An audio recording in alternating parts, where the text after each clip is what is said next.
Hi guys, welcome back to modern food. और आज की रेसिपी है गोभी मुसल्लम। जैसा कि हम सभी जानते हैं, सर्दियों का सीज़न चल रहा है। इस वक्त गोभियाँ बहुत अच्छी मिलती हैं। और अगर आप गोभी मटर टमाटर की सब्ज़ी खा खा के बोर हो गए हों तो आइए ट्राई करते हैं गोभी मुसल्लम। जैसा कि इसका नाम ही बताता है, मुसल्लम। मुसल्लम मतलब कोई भी चीज़ जो पूरा हो। इस डिश में गोभी को बिना कट किए उसे पूरा समूचा ही पकाया जाता है। तो आइए हम बनाते हैं गोभी मुसल्लम। और अगर आपको मेरी ये रेसिपी पसंद आए तो मेरे चैनल को लाइक और सब्सक्राइब करना ना भूलें। गोभी मुसल्लम को बनाने के लिए हम सबसे पहले गोभी लेंगे। गोभी आप किसी भी साइज़ की ले सकते हो। आप चाहो तो मीडियम, बड़ी या फिर कोई छोटे छोटे फूल ले सकते हो। गोभी लेने के बाद हम उसके साइड के डंठल, जो हरा पार्ट होता है, उसे काट के निकाल देंगे। पर हम उसके डंठल को कट नहीं करेंगे, उसे हम एज इट इज़ छोड़ देंगे। हम इसे ऐसे ही कट करेंगे जैसा वीडियो में दिखाया जा रहा है। गोभी को साफ़ करने के बाद हम एक चाकू की मदद से उसके डंठल में छेद कर देंगे। हमें इसे कट नहीं करना है, बस हम इसे पियर्स कर देंगे, जिससे कि जब हम इसे बॉईल करें तो ये अंदर तक अच्छे से पक जाए। जब हम इसे मसालों के साथ बॉईल करें तो मसाला अच्छे से अंदर तक चला जाए। इसे पियर्स करने के बाद अब हम इसे बॉईल करेंगे।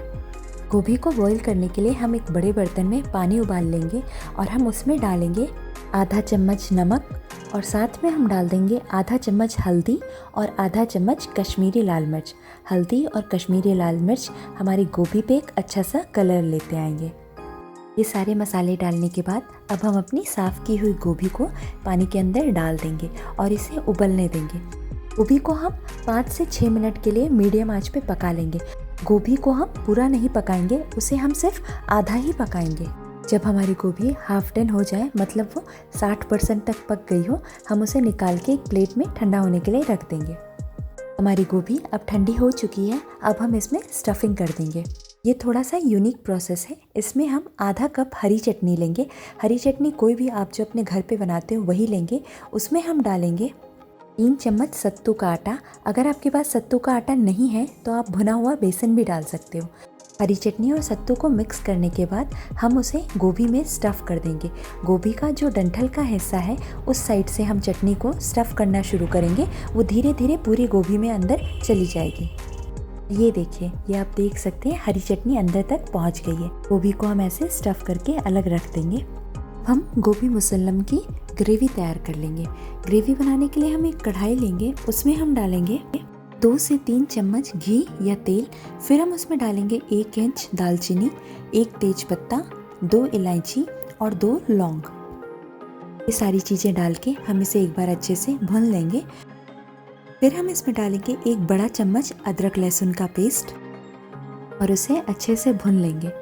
अब हम इसमें डालेंगे 2 बड़े चम्मच भुने हुए प्याज का पेस्ट। प्याज को हम पहले तेल में भून के उसे भूरा कर लेंगे और फिर उसके बाद उसे मिक्सी में पीस के उसका पेस्ट तैयार कर लेंगे। अगर आप चाहें तो इसे बिना प्याज के भी बना सकते हैं। अब हम प्याज के पेस्ट को भी अच्छे से भून लेंगे। हमारे प्याज के पेस्ट ने अब तेल छोड़ दिया है। अब हम इसमें सूखे मसाले डाल देंगे। उसमें हम डालेंगे 1 छोटी चम्मच हल्दी पाउडर। फिर हम इसमें डालेंगे 1 चम्मच लाल मिर्च पाउडर। यहाँ हमने कश्मीरी लाल मिर्च यूज़ किया है। इससे हमारी ग्रेवी को अच्छा रंग मिलेगा। अब हम इसमें डाल देंगे 1 चम्मच धनिया पाउडर।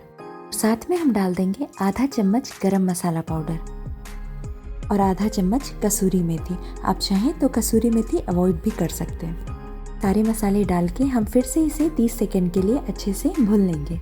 अब हम इसमें 1 चुटकी हींग डाल देंगे। हींग डाल के हम फिर से इसे अच्छे से मिक्स कर देंगे। अब हम इसमें 1 कप फेंटी हुई दही डाल देंगे। हमें इस बात का ध्यान रखना है कि हमारा आंच एकदम धीमा होना चाहिए और दही डालते ही हम इसे अच्छे से चलाते हुए मिक्स कर देंगे। हम दही को अगर आंच पे ऐसे ही छोड़ देंगे तो वो फट जाएगा। फिर हम इस ग्रेवी को 1 से 2 मिनट के लिए अच्छे से पका लेंगे। अब हम इसमें डाल देंगे 3 बड़े चम्मच काजू का पेस्ट। काजू को हमने ब्लांच कर लिया, फिर उसे हम मिक्सर ग्राइंडर में डाल के उसका एक स्मूथ पेस्ट तैयार कर लिया। काजू के पेस्ट को डालने से हमारी ग्रेवी को एक रिचनेस और थिकनेस दोनों मिलेगी। साथ में इसका टेस्ट और भी बढ़ जाएगा। काजू का पेस्ट डाल के हम ग्रेवी को तेल छोड़ने तक पका लेंगे। मसाला अब तेल छोड़ना शुरू कर चुका है। अब हम इसमें डालेंगे 2 से 3 कप पानी। पानी डाल के हम इसे एक बार अच्छे से मिक्स कर लेंगे। और फिर हम इसमें थोड़ा सा नमक डाल देंगे। नमक हम कम ही डालेंगे क्योंकि हमने जो चटनी स्टफ़ की थी गोभी में उसमें भी नमक है, इसलिए हम नमक थोड़ा कम डालेंगे। ग्रेवी को हम एक बार बॉईल होने देंगे। फिर हम इसमें चटनी से मैरिनेट किया हुआ अपना गोभी फूल इसमें डाल देंगे। गोभी डालने के बाद हम इसे ढक के 8 से 10 मिनट तक धीमी आंच पे पका लेंगे। बीच में हम एक बार खोल के इसे गोभी को पलट देंगे जिससे वो अच्छे से मसाले को अपने अंदर सोक कर ले। 10 मिनट बाद हम अपनी गोभी को चेक कर लेंगे कि वो पक गई है कि नहीं। और आप देख सकते हैं हमारी गोभी अच्छे से पक चुकी है और सर्व करने के लिए एकदम तैयार है। हरे धनिए से गार्निश करके गर्मा गर्म परोस के एंजॉय करें। है ना ये आसान और एक डिलीशियस रेसिपी, तो इसे ज़रूर ट्राई करें। और अगर आपको मेरी ये रेसिपी पसंद आए तो मेरे चैनल को लाइक और सब्सक्राइब करना ना भूलें। Thank you.